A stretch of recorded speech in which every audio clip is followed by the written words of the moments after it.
Hello, everybody. Welcome to the Aegis Championship League. We got a TriCast here. We got Luke, Rocket, and myself, Icky Coffee. We're just getting into the pick and ban, and we got a couple bans coming through. We got an Ivern and Olaf, and it looks like we have a misban from CGS Cosa Gamers, and I don't know if that's an actual ban or apparently Norman says that we have no volume. I don't know if we can get that taken care of. Shit.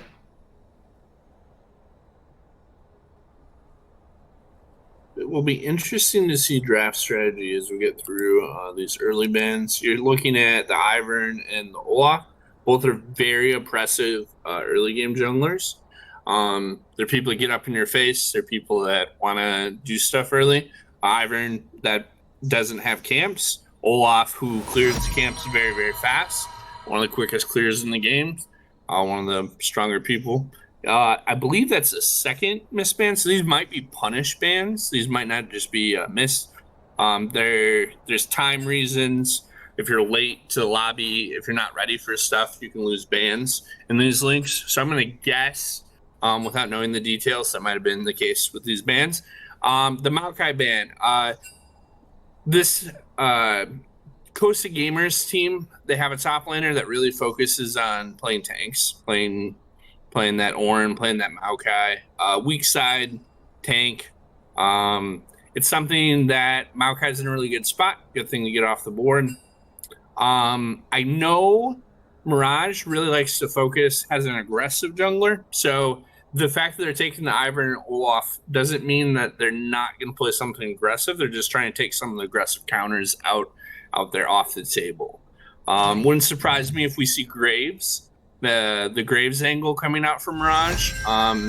When you have no one that can like really push the tempo and you're sitting there farming up on Graves, it's a really good feeling.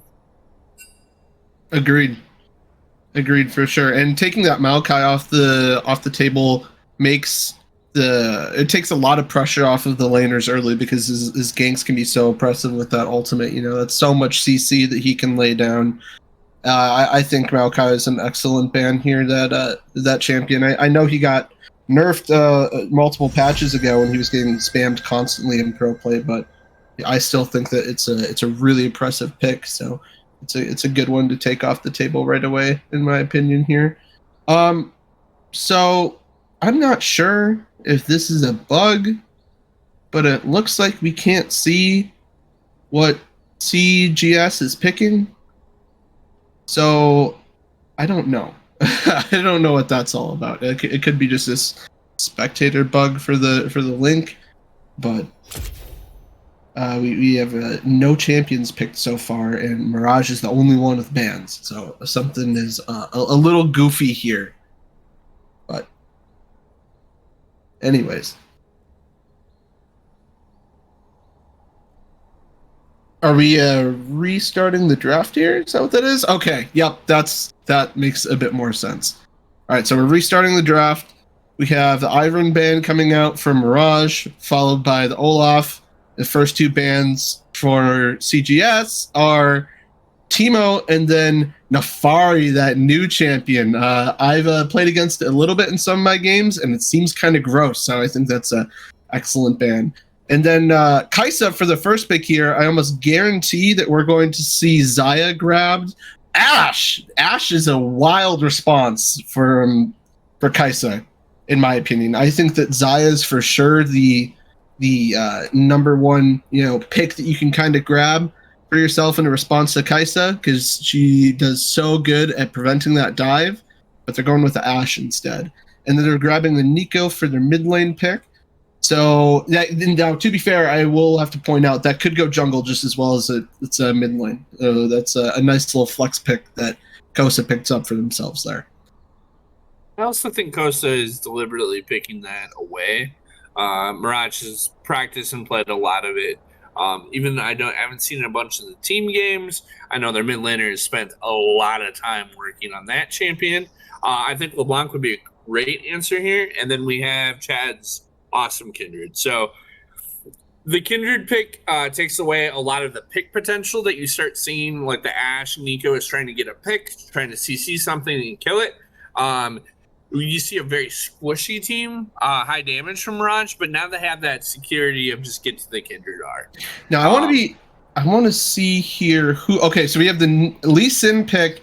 Cosa kind of revealing their hand a little bit there, telling Mirage this is a mid lane Nico, unless it'd be wild if it went support, but I guess that's a possibility.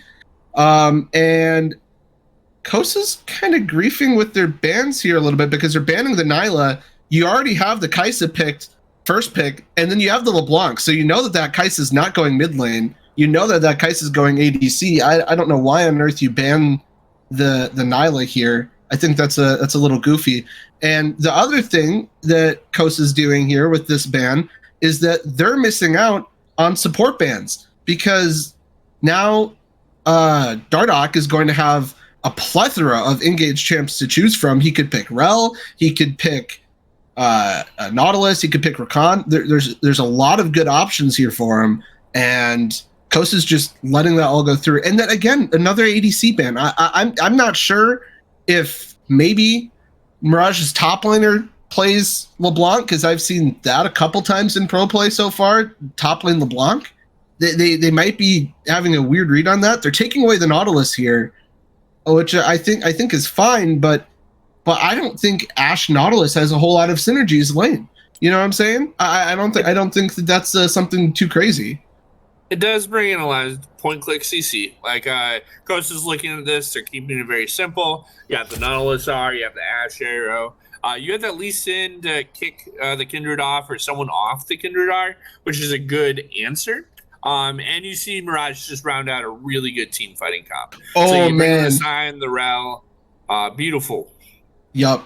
I will say that is that's a tough ask here for the top laner for Mirage. The Gwen into Sylas not Sylas. The Gwen into Sion matchup. That is an ugly matchup on the side of Sion. You're on full damage control mode there.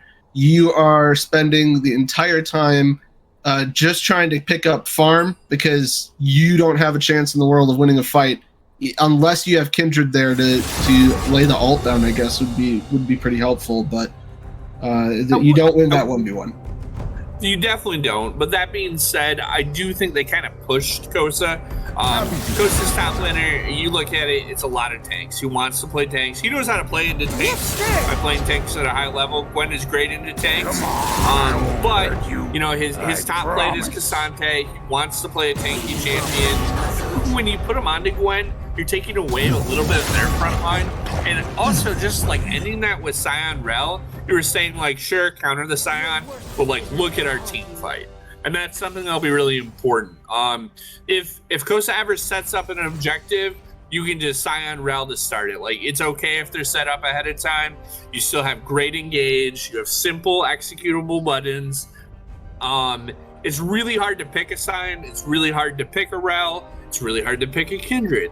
So they have a good team into a team that's looking for that early pick.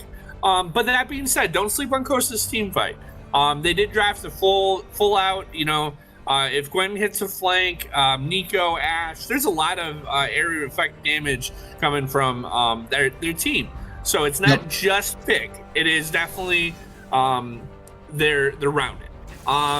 I do think a lot of it, though, is reliant on being able to get that Ashe Arrow off, especially considering how much CC that can pair off with. You have your Nico with the root, you have Lee Sin with the kick, Nautilus with his point-and-click all and his hook, and then Gwen on top of that just to deal a lot of damage in the end. I do think this comp really relies on being able to land that Ashe Arrow, get that initial pick, and then continue snowballing that lead forward into the team fight and the objective. And I think that's mainly their biggest win condition, is landing that Ashe Arrow.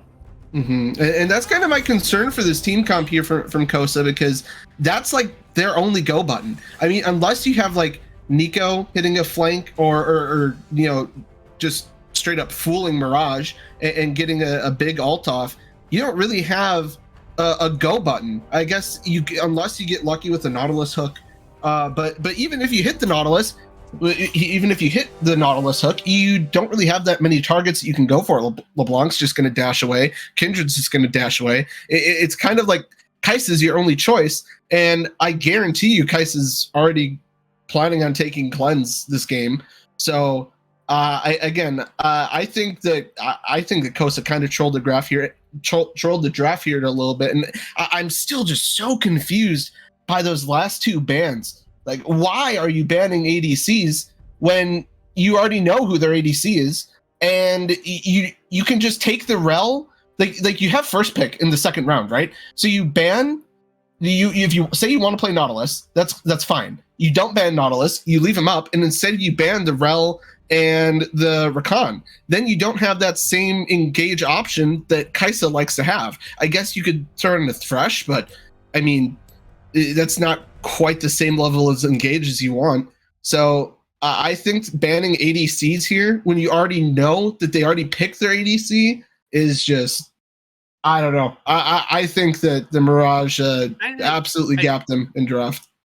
To get a little bit of context from that, it sounded like because they were late, they were supposed to have one sacrifice ban. It ended up being they kind of just got in their feelings about it and said, then we won't ban anyone.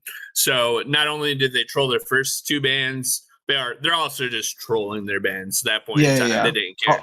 That adds context to that. But I also wanted to make note that the NACL Core 2, which is like what this tournament's looking like, is played on 13.13. So while we were active on 13.14, which came out this week and people are playing, it's what we have when we're playing when you're outside of Riot sponsored event, and that's what we're playing on. So LeBlanc was actually nerfed and is nerfed in this game mode right now, but they are playing it like it'll be on 13.13, which was pre-LeBlanc nerf, which is a good note. In this game, it's a little bit of like a disrespectful pick, but it's still nice to see them picking it, playing it like, hey, this is our comp, this is what we're going to play, and this is where we're going with it. I believe we're just now waiting for the stream delay to get us into game. Okay. Awesome. Cool. So we'll be just chatting it up here for just a little bit to kill some time before we get into game. I would definitely throw out there, for anyone that didn't know, the support from Mirage Alliance is Dardoch, someone that had a ton of experience in the jungle, played at a very high level jungle for a lot of teams, and bring that knowledge from the jungle to the support role and being able to sync up. I've had so much respect for how Mirage's jungle plays, because he plays with just, I won't say utter disrespect, but it's almost like utter no fear. He's willing to go places. And I think Dardoch always played that way too. So it's nice to see someone like enabling him, giving him the information he needs to go places. And I think you're going to see Kindred going for marks that like we would never see someone go for. He's going to go for that mark. So just look forward to that. Perfect.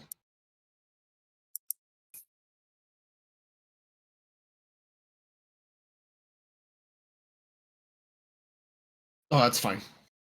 It'll do. Yep. Yeah, we're not the ones actually playing here, so we can work with a little bit of a lower FPS. That's fine. We're just watching, having a good time. I think. Oh, go ahead. Go ahead. My bad. Oh, absolutely. I believe you're gonna see a jungle path from Lee Sin down. You could see him path towards the Sion, like we talk about how good Gwen does into Sion, but most likely Sion will just let that wave come in, set up a camp, just like want it right outside the turret best you can. Gwen won't let that happen all the time. I'm guessing Lee's gonna look for some pressure bottom with all that just CC. And then I think on the other side, Kindred's gonna look for Lee. Kinder's going to look for mid pressure and Lee itself. If LeBlanc gets that shove going, you can definitely punish the Nico early. If you ever blow the Nico flash, you can definitely punish that matchup.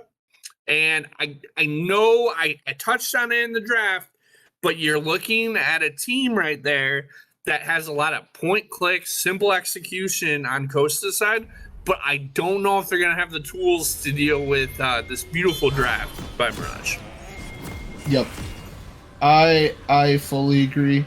I think something to consider here as we got a pause for a mouse issue from the ADC on the side of Cosa, but something that I think will be a really useful tool here, because I can't see exactly what runes that Ash has, but you can see that she went into inspiration rune trees for her secondary. I guarantee you she's running that Approacho Veloso. She's got that approach velocity. It's going to help a lot for running down people early, especially before she has her go button with her ultimate, where she can really just take over fights. So before that, I think that'll be really helpful for the early ganks coming from Lee Sin, but we'll have to see, especially if he is planning on pathing down. I do think, though, one of the weak parts of this Mirage Alliance current team comp is their early game. Their early game seems very, very slow, and it looks like they're just trying to survive into the mid game because their top lane is just going to be a losing matchup for the most part. Jungle, same thing there. Lee Sin's going to be significantly stronger in the early game, and if he's able to be proactive enough to start off with, he can deny a lot of the future value that the Kindred could provide. The LeBlanc pick into Nico is also not looking the most favorable for Mirage, but I do see a lot of ways that the Mirage Alliance is able to mitigate that by having like more jungle pressure in the mid lane. And here we go. Bot lanes, here we go. Here's our fight's already beginning. Big Looks knockup like from Sion's just Sion. gonna land with a Q and then just back up there. Yep. They're going back in. They're going back in, landing off that Aerofrost. Oh, dodging the Sion Q, and first blood goes to Mirage Alliance immediately onto that Rel. Not the best target for the first blood to go to, but very well executed by Mirage with the multiple Sion Qs landing there. Right, and honestly, that money going on the Rel isn't that bad. Rel can back, get a Ruby Crystal. It's going to help her soak up a lot of the poke coming from the Ashe, because that early game, like you said, especially for the bot lane, I think bot lane and top lane, that early game is going to be miserable. For the LeBlanc, it's not so bad, but those bot and top lanes, that's going to be tough. Gwen's already getting a lot of chip damage off. This actually might force the Sion to back off the wave entirely. As anticipated, you get an early shove from the Gwen with that play. The one thing to note is that Kindred early game plan, maybe focusing that mid lane. Gwen pops goes. Gwen going in. Gwen's trying to go for a lot of damage, and Gwen actually barely managed to dodge that Sion Q. Okay. Not much that'll happen there, though. What you're going to see, though, is that with that Nico flashing, dying there to start, it gives a clear direction for the Kindred early. Another mark onto the mid, something where now Nico needs to play a little bit more back foot than you want. Absolutely. That's a dinner bell for the jungler with that blown flash already at level 1. You can see Kindred showing up right now. Going in for another little skirmish. And it looks like the Nico is going to fall again to Kindred, getting another stack towards that Kindred, helping the Kindred snowball. Yeah, it's just so good for Kindred early here. This Nico is looking a little bit behind right now, and considering that they already blew the TP off of their first death, is going to lose them even more gold now. Yeah, look at this whole wave coming in mid lane. You can see on the map. That's a bit of XP dropping. Nice advantage for the LeBlanc. LeBlanc is already one level ahead. Is probably just going to continue snowballing that lead after the next back. A couple more items, more gold, more experience, just looking very strong in the mid lane. Time to buy a Dark Seal for LeBlanc. I would imagine so. I would imagine so for sure. The Dark Seal. Yeah, it's a little interesting here. Looks like LeBlanc is actually going to pick up the components for Static Shiv, going for Static Shiv right away because, like Luke pointed out earlier, we are on a patch before Static Shiv got that big nerf, so it's still good. It's definitely nerfed a little bit from what it was. It's also, I mean, again, going back to that, it's so disrespectful in this setting to build it knowing it's nerfed, but you're preparing like it's not going to be nerfed. You know what I mean by that? Yeah. So just, the BM. So Kindred's just walking into the jungle here. If she doesn't have any help right now, this will be pretty bad if Gwen comes down, but it looks like Kindred's just going to go back mid lane. She wants, if that chain hits. Back in the bot lane, we do have a little bit of a skirmish going on. There's a pretty big wave building up against this tower. on the Mirage side. And they're just going to be able to soak up all that EXP. Great job by Alarm. Just soaking that pressure right now, understanding what the role is. You know, every minute that Scion doesn't die, it's done well.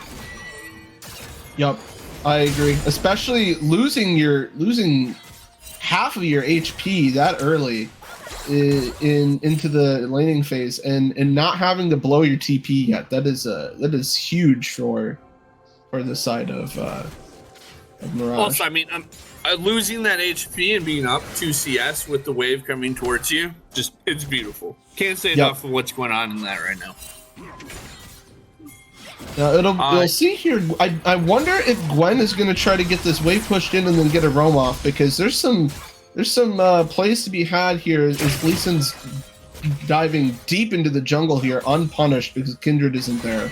So Gwen might look to roam down and they might try to kill the Kindred on her way to her camp, and looks like Kindred's actually not Kindred. Gwen's actually just going to look for a recall here instead. One of the higher levels yeah, there you go. Dardoch spots no one, no camps, everything empty in the bot jungle, which he just gave the Kindred the notification. You know, Lee's probably in your jungle. Careful. Yup. This might be a kill here. Oh, barely. Has to burn the flash, but that's definitely worth it. Yep, definitely. Because you don't really have... I don't know. Kindred actually popped the second ghost there too, I believe. Yeah, I think that the flash is really good from the Scion. Oh wait, yep. Hold on. We might have a dive here. The Nico is great for a lot of that shield power. However, it's just not going to be enough against 3 members of Mirage. However, Mirage is able to get a consolation kill on the Rel. Okay. Rel trying to escape there and just barely dying to the last tower shot there. And Dardoch had his flash up there. He could have used it to get out of range of the tower. I think that was a little greedy from holding out. I think that he thought he wasn't going to die, but either way, still a decent play. And Rel gets to keep his flash for Dragon Fight coming up here pretty soon, I would imagine. Nico also has to burn the TP off there as well, to continue farming that wave, and is down a pretty decent amount of CS actually. I'd be willing to bet during the comms there that they're okay giving that Nico kill over just for the gold reset, and they don't want it on Lee Sin. So he doesn't flash, which might protect him, but he's worried about dying to Lee Sin. So in that case, when he's saying I'm just gonna die, it's worth it. It really is worth it. Yeah, I agree. Now, thinking about what's happening here, you can see Lee Sin on the map. He's going back down. Looks like this is going to be a free dragon for the side of Cosa. They're going to get this uncontested here, but by the same note, Kindred's picking up the red buff. I don't believe that had a mark on it. I didn't see. So this is probably a gank up here top lane. I don't know if Gwen's going to be able to really deal with this. This is really interesting to see how it plays out. Kindred is also very, very close for ult right now. Getting a little bit of XP could actually help them both live. And no. There goes Scion. If that Kindred actually had a little bit more XP, I'm assuming they could have both lived there. Again, though, this is one of those worth it deaths. The wave was shoved under. Scion is up 16 CS. You get that kill there. One of the things that I see, like, Lee Sin gets that dragon, as we have an engage on to LeBlanc. Weird flash. But they set everything up to get this rift, and they also just CS across the board. Got 16 CS lead in the top, 12 top. Beautiful dodge here by. Oh, this is nasty. Lots of damage going on in this Nico, but it does look like Nico's going to survive. Lee Sin's going to land the Q back and is going to go back into re-engage. The rest of Mirage is on the way here, but I don't know if they're going to be in on time to help this LeBlanc here. LeBlanc is barely staying alive, just managing to finesse around and move around. Ooh, and landing a nice W1 on the Nico, and then Wing back, surviving. The Kindred ult's going to be popped on top of the whole team. LeBlanc is still alive, gets a double kill. Scion knocks up 2 with the Q, and on top of that, Ashe is having to burn a flash through the wall in an attempt to kill the LeBlanc, but is going to fail in doing so, leaving 4 kills for Mirage Alliance. Huge plays for Mirage. Massive team fight win. I want to give a lot of credit to Alorum there. Standing in front, and I don't know whether or not it was intentional, but either way, blocking that Ashe arrow actually won them the team fight there. That was crazy. The That LeBlanc's Ashe arrow movement too was the absolutely fantastic. The usages so of the distortment were absolutely fantastic, and the passive proc, faking out that Lee Sin, maneuvering around that fight to deal as much damage as possible while still staying alive is very, very impressive. And it bought so much time. It allowed Chad to still pick up the Rift Herald. Now, there's a lot of damage coming back now here. in the bot lane. Nautilus is already down, and it's going to be another 2v2. Lee Sin is coming in to help, but it's going to be a little bit too late. Ashe is already going to be dying again, leaving a double kill from Mirage Alliance on Kaisa, and then Lee Sin's just going to have to run away again. Yep, not much to be had down there for the bot lane. That was not... I'm not sure what Cosa's game plan here really is anymore, because you have the three carries are just rich, especially Chad. Chad's buying a Bugatti in his next back. I guarantee this man has a lot of money now to work with. While you had a great point that this comp in the early game has potentially come out, it could have issues, it could get punished. When you get to this level, when you're scaling at this pace, when Kindred's this far ahead, everything changes. You can't really, Lee can't be here, you can't do anything. A lot of what that Lee Sin's lost a lot of pressure, evident by that another death right there. Again. Oh, in his own jungle too. The Darksteel's here. It was a little late, focused on the static, but it's here.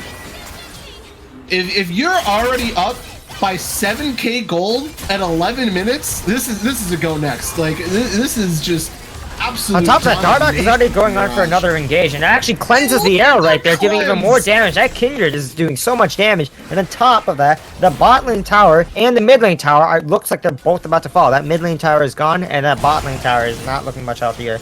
The Rift Herald here is going to be going in for another charge, another slam onto that mid turret.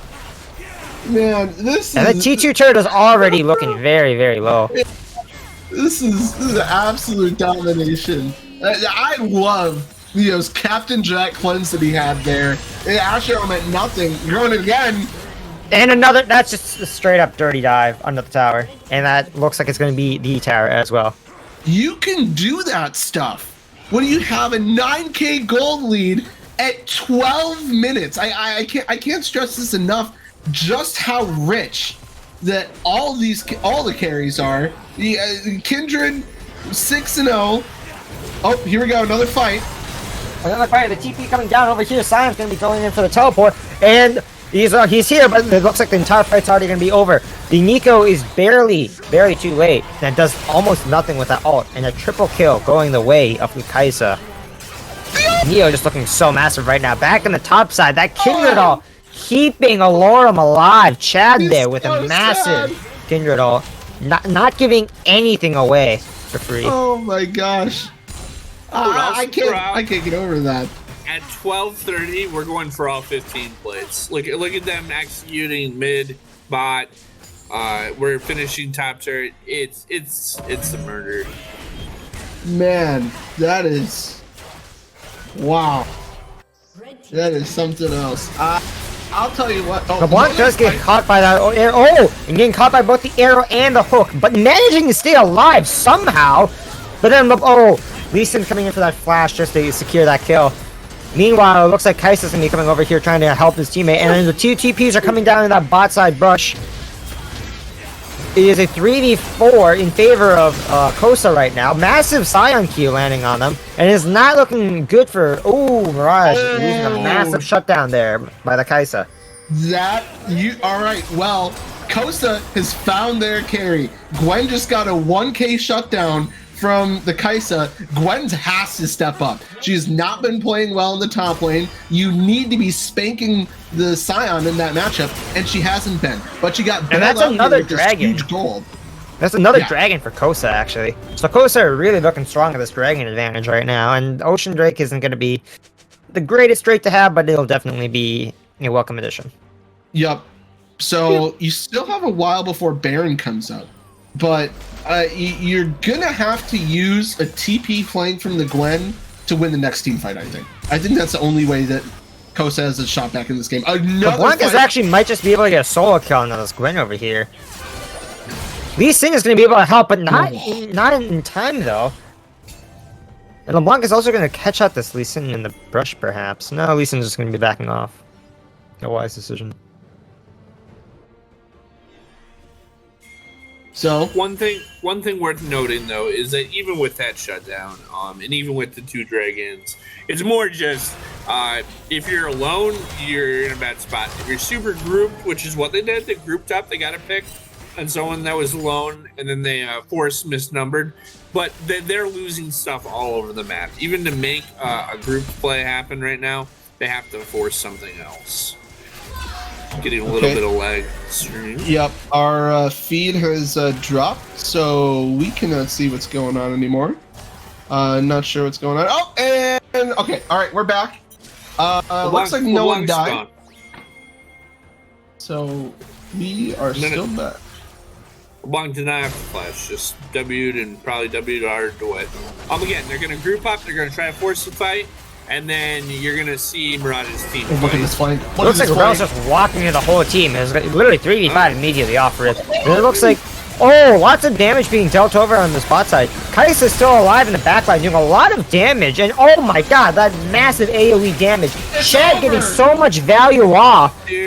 Doing so much damage with those empowered Q. Oh my. This might actually be the game. Can we get a sub 20-minute win here? Is this a Mad Lions moment? That looks like it's going to be the top inhibitor and also the mid inhibitor as well. Going. Yeah, this is over. This game's over. Richard might be getting another slam onto that tower, but it looks like the Cosa's team is going to be coming back up. Cosa's team is coming back online. However, they're just not able to fend off right now. Nautilus is already dead again. Chad doing so much damage right there. And now they're just going to be getting that mid inhibitor, and it looks like they're just going to be backing off slowly right now. Not wanting to overextend too much and throw away their lead. But they're still pressuring it. They still want Cosa to have to worry and clear those minion waves out. Yeah, this again, is, doing as much chip damage as possible on their way out. Okay, so looks like they're not going to finish the game here. And they're not going to finish the game, but they're going to deny a lot of that jungle experience and gold as well from that They almost have a 20k gold lead. This is crazy. And it looks like it's also going to be that bot turret as well, unless Cosa can stop it somehow. Managing to land off a pretty big root and killing the LeBlanc in the process. Kaisa's not quite in the fight yet, but it doesn't even matter. Chad is doing so much damage right now on the members of the backline of Cosa. Just continuing to push forward, relentless right now, chasing Lee Sin into their spawn, into the fountain right now. And that Cosa is getting a lot of damage on the backline of Mirage. However, luckily, Aloran is able to finish off the Gwen right there as she was beginning to heal up a lot of HP there. Once again, though, Chad's just continuing to keep the pressure up, drops down that ultimate, and stays alive in it, and is somehow managed just to kill that Lee Sin in fountain. Yeah, looks like Mirage is going to pick up game 1 here. Yep, and with that TP, that is all but going to secure the victory for Mirage. A sub 20-minute victory for Mirage Alliance right there. Yeah, it is disgusting. They end the game. Dominating performance right there, 32-7. Oh my gosh, they end the game with a 21k gold lead. What a spanking, man. Oh my gosh. Absolute Giga Chad performance out of Chad.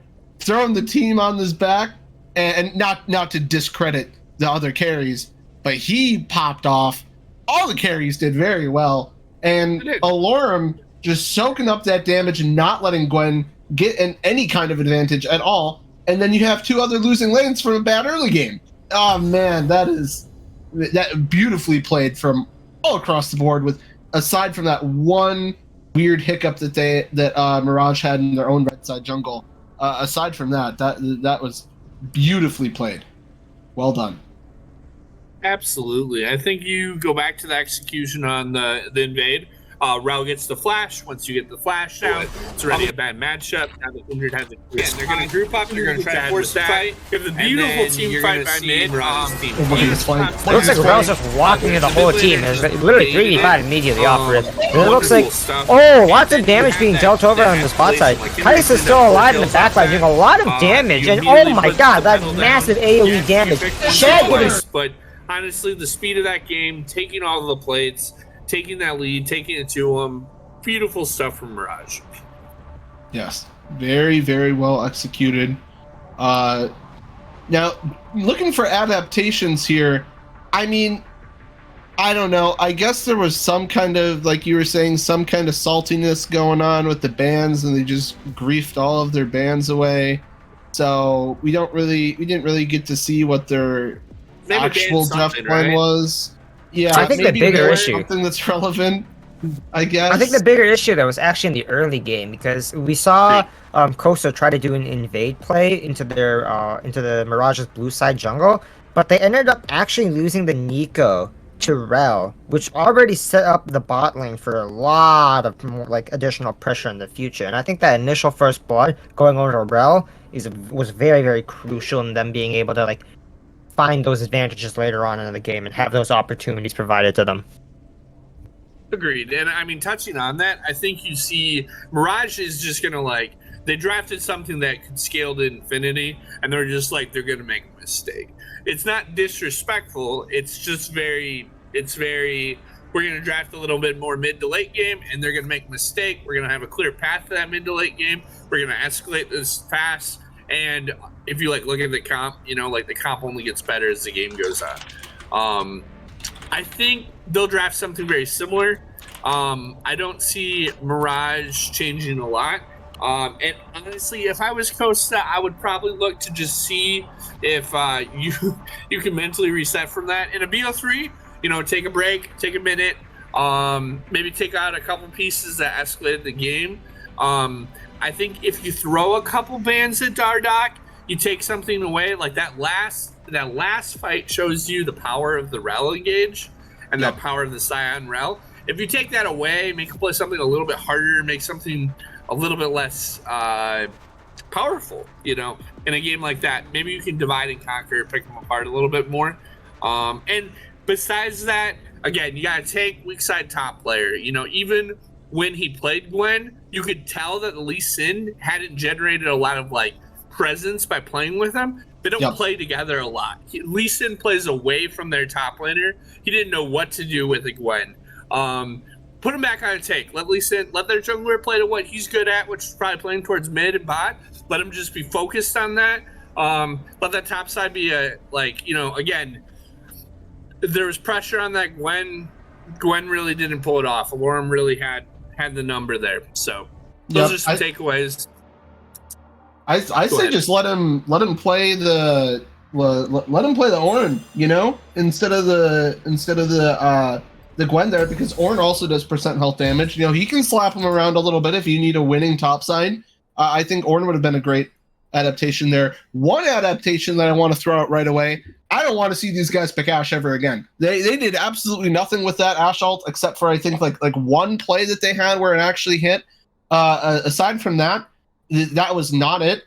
Ashe does negative damage here, and if you have the Nico does damage, sure, and you have the Gwen, but the Gwen was losing, and you have the Lee Sin who didn't get anything done early game. I don't want to see an Ashe picked here ever again. Oh, we're running right into draft here again. Oh, we got a spicy draft already. So I'll give you guys a rundown here real quick. First three picks from Mirage are Kaisa, Poppy, and Zaya. Wow. Okay. All right. So that's going to be a Kaisa mid lane. And then on the side of Cosa, we got Ari, Rengar, and they picked that dang Ashe again. I don't know why they're picking that. Maybe that's a comfort pick for the ADC.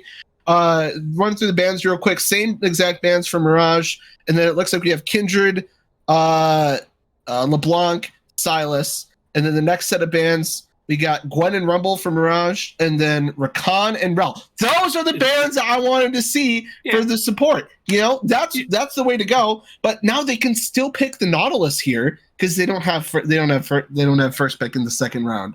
They're there's one big thing to be said here. You're playing Poppy into Rengar Ahri, and it feels great.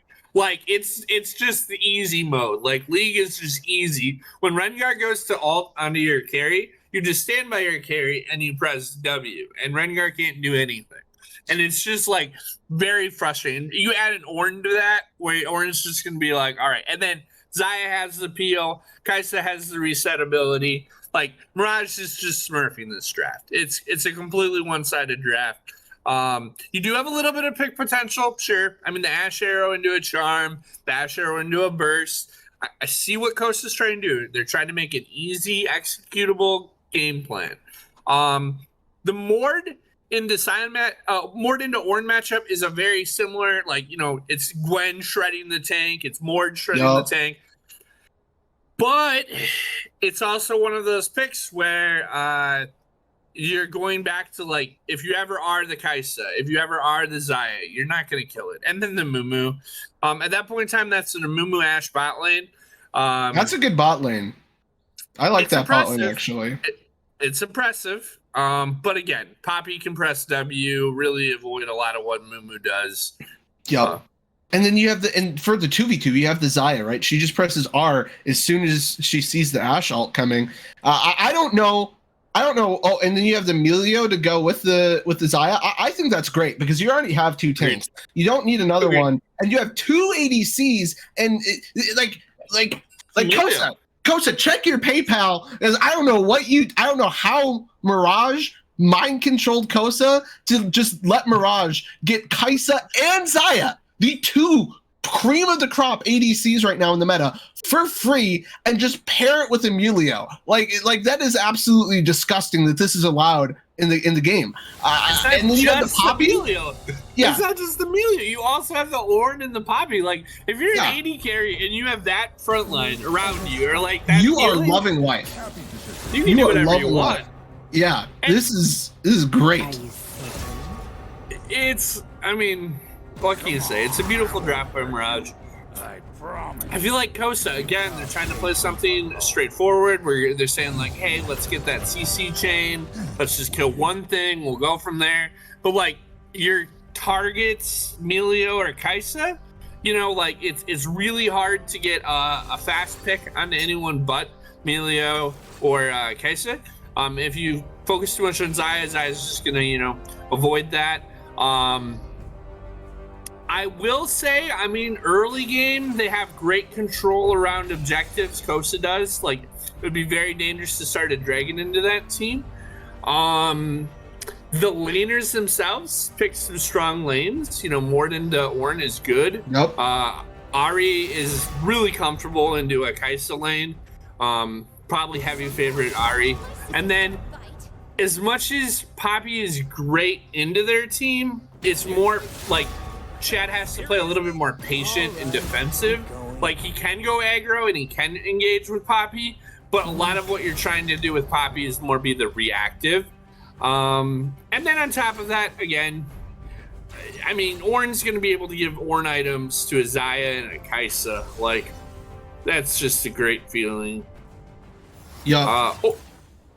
I'm not going to say it's 15 minutes, but, like, Mirage drafted one of those mid-game comps that says, like, run at us, do everything you can to us, we'll absorb it all, and then we'll kill you.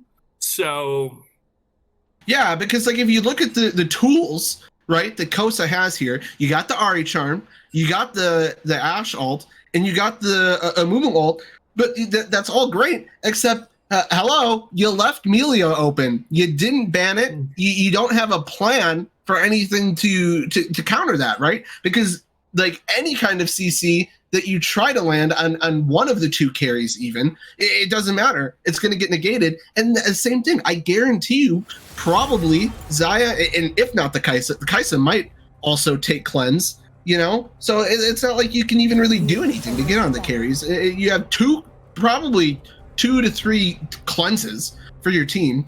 And then also, Melio could build Mikhail's if it's a problem, but I don't think that he even will be. You know, I don't think you ever get to kill either of the carries on the side of Mirage. Can you imagine all of the ways Zaya could dodge an Ashe R this game? Or like just like I could press R, or Melio could help me, or I could cleanse it. Like just so many options. Like the CC chain that you're trying to do as Cosa is kind of just like it's a joke. And then on top of that, I always throw it out there like, what's the game plan when the game starts? You know, where's Rengar going to try a path towards? Rengar's got a winning top lane, a winning mid lane, and a bot lane with a lot of CC, right? So gank heavy looks great to gank heavy in this game, but if you don't track Chad and he counter ganks any of your ganks, he's just built to counter your champion. Like you go to the bush, you jump at, nope, you don't do that. Not into Poppy.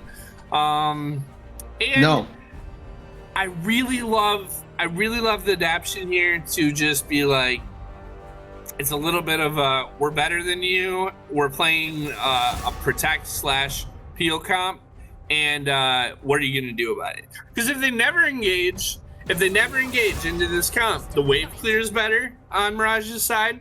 They scale better, and like it's just kind of like if you don't engage and pick us, like we're just gonna outscale you and win this game really easily. So. All right. Yeah, I don't. I think the only thing that you could even possibly do for Cosa, like you were saying, you have to attack the mid lane. I think. I think you need to get in touch with your Mumu, get on the same page, bring them up there, send 3 people to the mid lane, and get that Ahri fed, because Kaisa will struggle into an Ahri if that Ahri gets any kind of lead against her at all. You know, she's an ADC. She doesn't have the strongest early game alone with her, but like you were saying, it's all about a lot of it's on Chad here to protect his mid laner. But I don't think if Chad's doing his job right, I don't know what you do. I don't know what you do as Cosa to try to get anything done here. This is an absolute draft gap. I think this game also depends on a lot of the synergies in between the players as well, because in the last game that was played, it looked like Mirage Alliance always had a consistent, clear goal in mind and would always execute it together, whilst it looked like Cosa was more all over the place, spread apart. They were like indecisive. They wanted to defend the base, but some players wanted to commit too much to it, and then some were just like too far away, and it didn't feel like they were actually like in sync with each other. And it didn't seem like they were like a well-oiled machine. It seemed very raggedy, like just a bunch of players thrown together, trying to make the best of the situation. Which, not to knock on their players, but in that game, it just seemed very disconnected. They didn't play as a unit. I liked the way that Mirage played, in how whenever they engaged or whenever somebody needed help, it was immediate. Teleport instantly. When LeBlanc was being chased in the topside river, there was immediately the Kindred pivoting off of that Rift Herald to help. And it seemed very, very in sync with each other. Do we have an update on how much longer we have until... How long? 2 minutes. Okay, so we got a little bit more time to kill here. I think we're good. It's only 2 minutes. We can keep going. There's still a lot that we can discuss here and digest. So Rengar, man, he has a tough one here. And let's talk about the top lane here, because this is something we haven't really like looked at a whole lot. You know, Mordekaiser is looking to slap the crap out of Ornn, right? You know, that's a really good matchup for the Mordekaiser. But like we were talking about before, that top laner, he plays tank, so I guess Mordekaiser's, you know, the ease of execution is there for Mordekaiser, which is nice. You know, Gwen's a little bit more difficult to play, so I think it'll be easier for, you know, this weak side tank player to actually get the better of the Ornn here, maybe. But I mean, you already know Alorm is really good. Ornn has a lot of self-peel tools. It'll be really interesting to see how well that Ornn is able to utilize his W to try to avoid the Mordekaiser ult.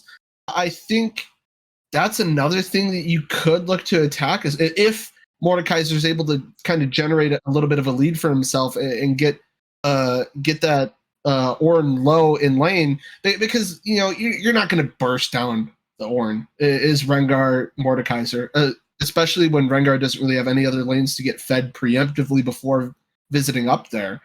So I don't know.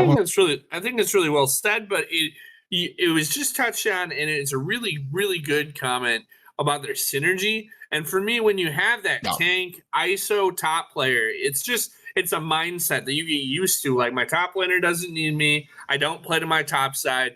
And it just showed, like, Lee Sin's proximity to his winning, and I put that in air quotes, but we'll call it like the winning from like the level 1, right? So if you chunk someone and you're there to back that up, you can really start a snowball.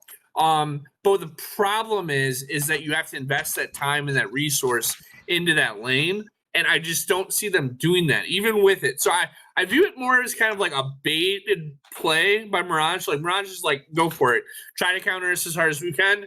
I'm going to out CS you on Ornn. I'm going to play weak ISO, which is what you like to play. Alorum has so much experience that, like, watching him, if you're a top lane enthusiast and you want to, like, learn, like, go watch some of his VODs, because just the way he absorbed pressure that game and knew his role and played so patient, like, the game doesn't go that fast if he doesn't play his win condition of, I can't die, I don't want to get behind, I don't want to be giving pressure over for our team. But he does it so perfectly. And then mid lane has a little bit of that this game. You got to make sure that you're playing to your team, that you don't give over. Like we talked about it. If, you know, the Mumu and the Rengars can start getting some kills into the Kaisa, you don't want to give that over. What I'm expecting is a 5-point. They tried to do invade this past game. I would not touch. Again, we talked about what that team can do. Even a level 1 team, I would not go into Mirage's team. No, I mean, I wouldn't be opposed to 5-stacking a bush, maybe, but aside from something really simple like that, yeah, you don't want the early game to go bad for yourself here, because this is like your chance, right? This is how that you win the game, is through the early game, getting some money on the Rengar or the Ahri, and letting him go to town. But man, yeah, you can't throw the early game, definitely, like they did last time. It looks like it's just going to be a 5-point for both teams here. Nothing crazy. That's kind of what I want to see from Cosa. It's a little bit of a change for him. Nothing too crazy. Pretty simple stuff. I'm expecting Poppy to path down. I'm expecting Rengar to path up. Yep, I think so. I think, honestly, you know, you sure you can be, like, you know, really proactive and try to get a lot of stuff done early. Okay, this is a little interesting. Ashe is just walking up like that. It could have went very badly. This isn't so great for the side of Mirage here. They gotta loop all the way around. They might lose a minion or two, but nothing bad. They should get there in time without losing too much. And it looks like both of the junglers are going to be pathing down towards bot lane. I don't think that that's something that Rengar really wants. I don't think you ever want to see Poppy on the map, because you don't get to play the game if you're Rengar into Poppy, unless you get fed. So that'll be interesting to see. Poppy's going straight down. She's going straight down from red buff. This is something else. Amumu's going in, popping the cleanse to stay alive. Is Xayah. Poppy's flashing, getting the stun. Is game over again. Already in first blood off rip. Poppy's taking a lot of damage, and it just looks like Amumu's gonna. Oh, Amumu barely gets to live, but that first blood going over to Mirage is already such a massive advantage being provided, especially going on that Kaisa, just being able to continue doing more damage early on is going to be so impactful. My favorite thing about it, too, is the communication, right? You ward the red buff, and you're like, Poppy started red. And then you're like, we're great. We have the early 2, we have the push, everything is going good. And it looks like we're going for another re-engage, but it's just going to end up in the Mumu dying, and then Rengar just doesn't have the damage or potential to engage back into the fight, and it's just going to be another just pointless death going over. I don't know why. And it looks like this Ashe is just continuing to aggress forward in the 1v2. It just doesn't seem like a good decision, despite having such a big wave. You're down a player, you're down gold, and you don't have any kill potential on the 2 members of Mirage. Right, you don't have your carry there. You don't have any damage. You have the Amumu, who's level 2. He doesn't even have ult yet. You can't be going in like that, and you can't be flashing, especially. Oh! That's just another free. That's just a freebie right there. Wow. That play just happened out of nowhere. I wasn't expecting that at all. Cool flash. Remember how we talked about it? Like, maybe Ari is their win con. No, it's not. Nope, not anymore. That ship has sailed. That is no longer. This game's looking basically just like it was last game, except where Chad is more of an enabler and not so much of the huge DPS carry. But this game's going exactly like what we were talking about, right? You're getting the money on the 2 carries, and the Cosa is not getting anything done early game. Even look at top lane. I don't know how on earth Ornn has a 10 CS lead at 4 minutes against a Mordekaiser. Okay, here we go. Here's a play. The way that Chad had that was fantastic. Not allowing them to know that there was another member on the team right next to them at all times. And then because of that, another 2 kills, another 3 kills are going into the way of Mirage. That is huge. Chad just slowly reeling them in with a little bit of a bait, thinking that they have a numbers advantage, when in reality Chad is right behind, ready to support, and knows exactly what they want to do before they even know what they want to do. Now, I will point out here, Chad kind of did troll his W there a little bit. Didn't get anything done with the W to block any jumps, but it didn't matter. You know, you already have a big gold lead. You have a trade going on here. Speaking of gold lead, top side looking for another Ornhorn, manages to dodge it, but has to flash backwards, which results in him getting hit by that Ornn passive damage. Man, there needs to be a coaching lesson after this. Don't burn your sums when you don't need to, when you're gonna die anyways. This is a little bit unfortunate, not having those tools to help you get that done early game. And Mirage is just looking like they're fully in charge of this game. They're in the front seat and they're controlling where this game goes. And the Mumu going in for a little bit of a engage there, but it's just going to take so much damage in return. The Xayah is just able to kite backwards and land a massive E just to deal so much damage on that Mumu. And that's one of the things that I understand that this bot lane is supposed to be really strong, you know, with the Ashe and Mumu. You just have so much lockdown, but you're missing the damage. You don't have any damage. If you don't have your jungler there, you can't get anything done.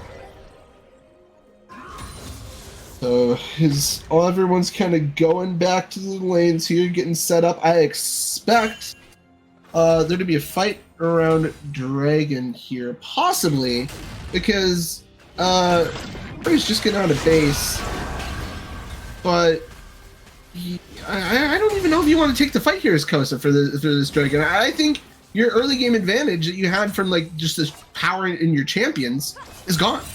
I don't think that you can get anything done anymore because of that gold lead. Oh, look at Chad. Look at Chad.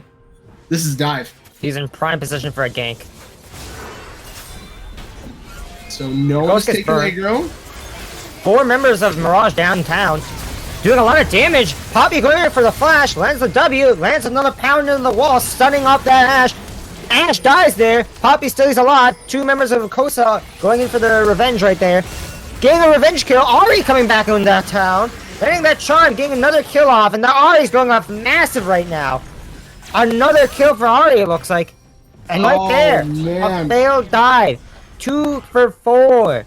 Not worth it whatsoever. They got too greedy there. They tried to push for even more, but because they tried to push for more, they forgot to pay attention to the position of the Ari and the TP online, and they got collapsed back on. Yeah. As much as it didn't go perfect, it is a little bit of a gold reset. It's a little bit of a. It did give some shutdowns over, but the CS leads that they've generated, the pressure they've generated, wouldn't be worried at all. Just come back, spend your gold. But it does bring an avenue back for Cosa to come back into this game. It does. At the same time, though, I don't have faith. Oh, never mind. Here we go. We have another fight going on. More of a skirmish going on. That Xayah doing a lot of damage on the bot lane. Ashe is able to stay alive. So is the Mumu. Neither of them are going to be falling, but they are so close on slivers of HP right now.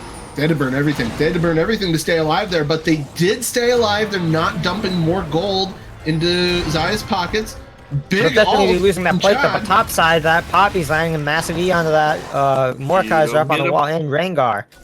Rengar going You don't down get to because play of the it. game, Rengar. Rengar Nope. does not get to play the game and do a poppy.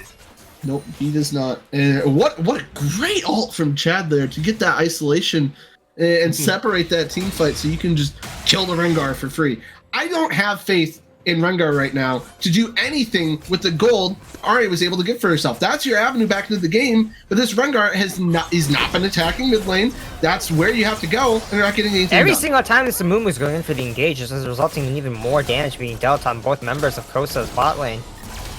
And on top of that, it looks like mid lane's going to be taking a lot of damage as well. Kaisa deals so much damage right now. 4 kills right now against 2 kills on Ari. So much damage being dealt in the mid lane. You know, Ari doesn't even have her TP to get back to lane, so she's gonna have to walk it out. She's gonna be losing a bit of minions here, I think. She's still in base. Definitely. Still not walking. Okay, there we go. Now she's all regened up. Yeah, but she's going to be definitely losing some minions here. It'd be interesting to see just how many she is, but oh, look at Chad. He's already coming back up top again. Oh, here's Rengar. Once again, another re-engage from Amumu, and he's just going to end up in his death. He's not even going to be able to live through that. And the Rengar is able to land a lot of damage here, but it's not going to actually amount to anything, you know. Top side's just going to be another kill right there. And the Rengar is just trying to do as much damage as he possibly can, but it's just not enough. No, it's not. And he's going to die because of it due to the kite. I don't know why you're ganking Sorry, just bot kiting lane. everything.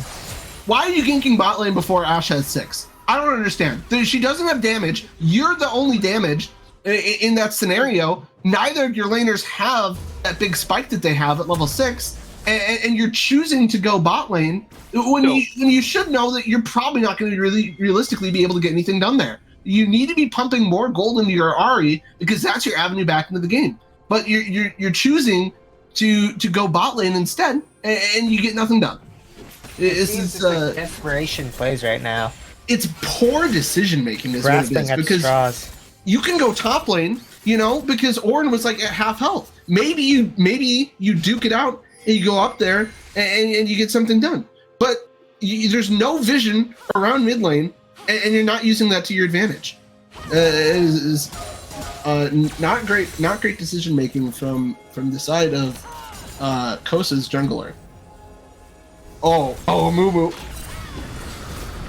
Amumu goes in for the flash and the ultimate off, however, it's just not going to do anything right there. Nope. It just seems like a wasted there's no damage potential, no follow-up, nothing. It was just a wasted Amumu ult off of a Hex Splash. I think that was a communication issue there. If Ari walks up, then yeah, you get a kill. But Ari's not there. Ari's not there for the damage, and so there's a little bit of communication mismatch. They are going to be able to pick up the Rift Herald. Maybe you send that mid lane. You know, absolutely props them. Like when you're getting stuff this far behind, you're carving out a little bit of the pie. You know, you want something. Yep. You got to take it one step at a time. So they are putting themselves in. They gave themselves a little bit of something. Give that Ari some more money. Oh, and Amumu's just dead. That's another death of that Amumu. Yeah, that's not Every the way single you time want it, Amumu man. tries to go for the engage, he just does not have enough HP, armor, or magic resist to like take any of the damage. It was also kind of fun to watch Kaisa and Ari meet in a bush, because you normally would say that's abandoned Ari. This Rengar is just not able to do anything. They're just walking into his own death. As 4 members of Mirage Alliance continue to siege this bot tower down. Meanwhile, on top side, we just have Ornn continuing to pound on this Mordekaiser. Mordekaiser's just not able to do much damage to this Ornn at this stage of the game. No, not much at all. Again, from the side of, oh, never mind. Here we got more damage getting slung down. Zai just gets to do whatever she wants. Zai with This is so for much sure. damage on that, just being able to disengage with it as well is just such a strong piece of utility. And with that, they're just going to be able to take this bot tower. That T2 bot tower is just gone. 13 minutes into the game.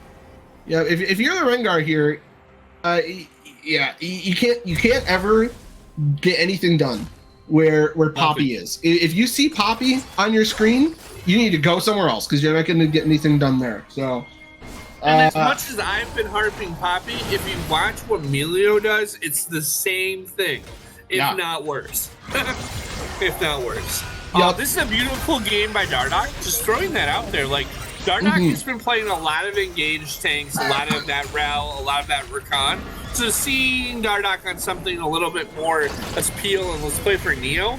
Like, look at how Neo looks with that peel. Like, that's another dynamic this team can play through.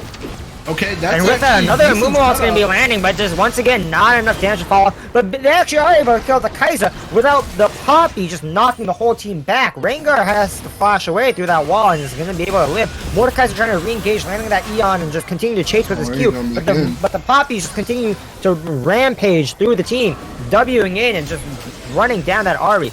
Zaya is able to get the kill on the Ahri in the end, though. And Mordekaiser on top of that was also able to get the kill on Melio. And unfortunately for Cosa, Rengar is also going to fall as a result of trying to help the Mordekaiser. And because of that, the top tower is going to fall now as well. 3 for 1 favoring Mirage Alliance, and there goes that top tower as well. Pretty soon. You got a little bit of that decision making we're talking about here. Good. You go in, you get the shutdown. That's great. Put some money on the Rengar, and now he's a kill threat. But then you're choosing to go back in. I think you really need to try to just get yourself out there. Maybe the Rengar dies, sure, but that way you don't like line the pockets of Mirage even more by giving him 3 kills instead.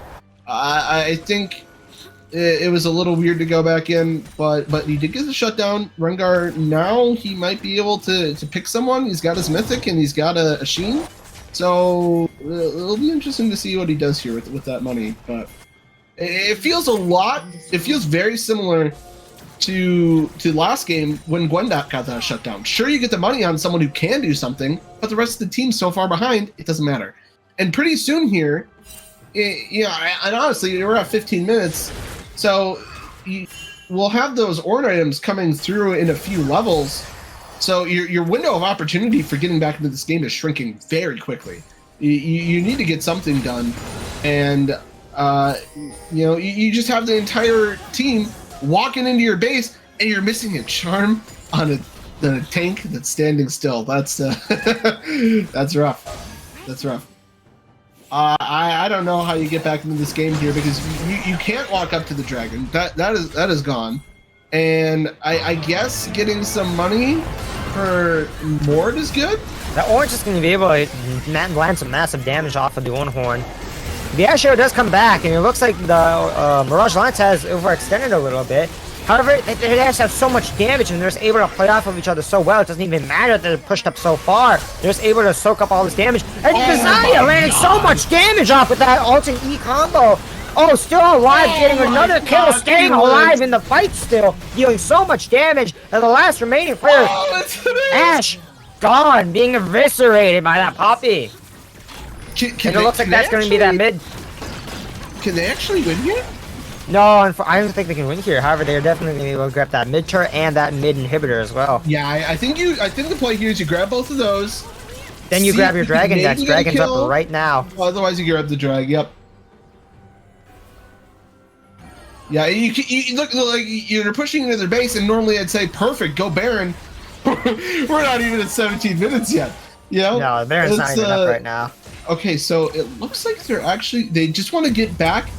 I like this play here. I like this play here, actually. They've already accrued up so much gold. They can just continue buying those items up, and then after all those items are bought, heal up, run the dragon, get ready for the next fight.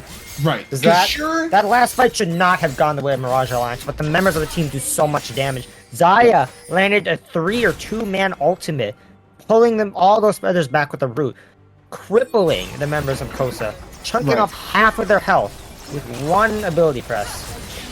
I like the decision to just back. Like, sure, you could go straight to drag, but there's no rush, right? You back, you get their item, you get your items, and sure, even if Cosa you still beat their respawns as well. Exactly. Yeah, you beat most of the respawns, and even if you don't, you just fight them there, because there's nothing that they can do. You have every advantage possible. Yeah, with nearly 15,000 gold in the lead. Yeah, this gold lead might be ballooned even more than last game by the time this is done. Okay? We have Mordekaiser. Mordekaiser's trying to challenge with the Rift Herald by himself. I'm not so sure about that play. Rengar is just going to be getting caught out again.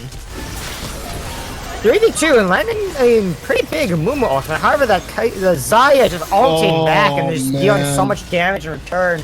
Being able to just go invulnerable briefly, then deal so much damage in return is so valuable. And on top of that, top side Mordekaiser is just going to be losing out in a 2v1 over there. And on top of that, they're going to be getting that Rift Herald as well. Yeah, while the rest of the members of Mirage Alliance continue to siege through their base. Yeah, honestly, you let. I say give Ornn the give Ornn Shelly to just TP into the base and end the game. That's what I say you do here. No need Xayah is doing Xayah is just disrespecting Cosa right now, dealing so much damage, pummeling them in their own base, destroying them at their fountain, not giving them a chance to survive. They want to end this immediately. Mirage coming in another dominant victory, sub 20 minutes. Yup. There's the TP. And now it's just BM at this point. It is. This is rude. There's the pentakill for Neo in the base to end the game. Sub 20 minutes. 7 to 38. Absolute domination.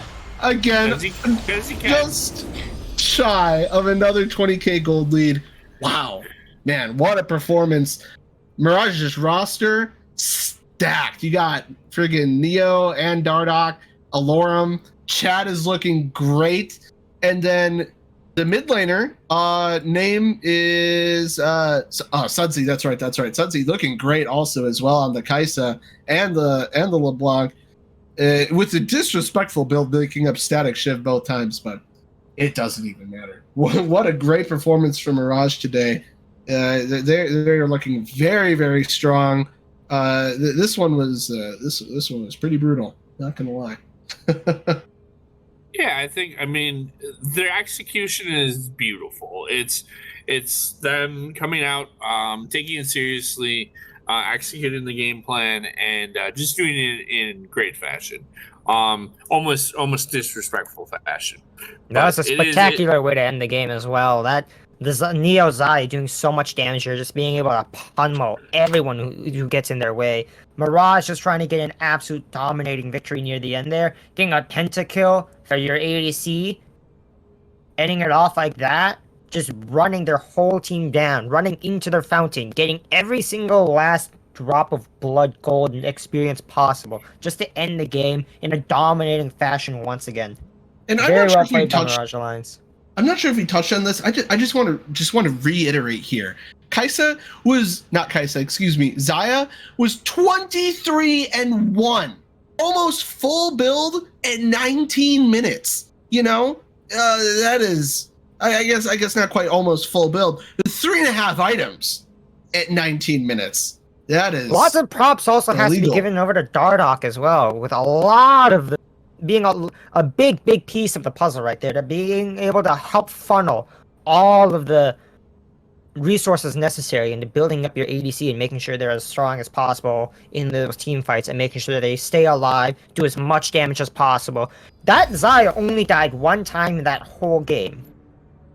Yep. And in so many of those fights, she did so much damage, stayed alive for so long, kited around, got healed a lot, and was just able to live and endure through everything that was thrown at him.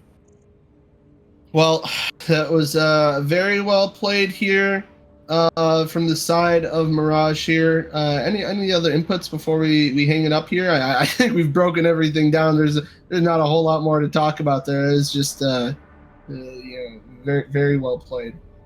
Yeah, I think every time I see them, it's cool to see, Neo carrying, Alorum carrying, Chad carrying, like just seeing them all do a good job. Like, this team is very dynamic, and right now just night and day ahead in this. So I want to see them in the next level. Like, how do they look in the next level?